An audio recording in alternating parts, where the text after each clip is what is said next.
Panorama অনুষ্ঠানে প্রচারিত তথ্যচিত্রে মার্কিন প্রেসিডেন্ট ডোনাল্ড ট্রাম্পের একটি ভাষণ ভুলভাবে সম্পাদনা করার ঘটনায় ক্ষমা চেয়েছে বিবিসি। এ ঘটনায় ট্রাম্পকে ক্ষতিপূরণ দেওয়ার বিষয়টি নাকচ করে দিয়েছে তারা। তবে তথ্যচিত্র আর দেখানো হবে না বলে জানিয়েছে সংবাদ মাধ্যমটি।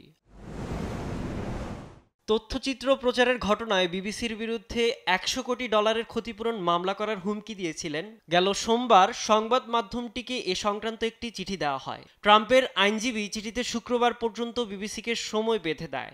এ সময়ের মধ্যে সংবাদ মাধ্যমটিকে ট্রাম্পের বক্তব্য থাকা তথ্যচিত্রটি প্রত্যাহার করতে, ক্ষমা চাইতে ও যথাযথভাবে ক্ষতিপূরণ দিতে বলা হয়। তার আগেই বিবিসি ট্রাম্পের কাছে ক্ষমা চাইল।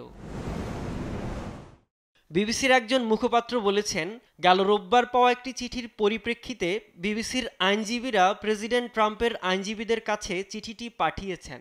বিবিসির চেয়ারম্যান শামির শাহ আলাদাভাবে হোয়াইট হাউসে একটি ব্যক্তিগত চিঠি পাঠিয়েছেন।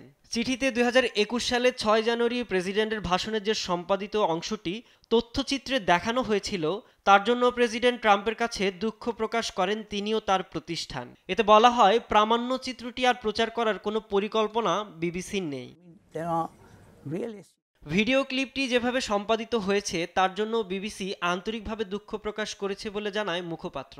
তবে মানহানির অভিযোগ আনার মতো কোনো ভিত্তি আছে বলে মনে করেন না তিনি।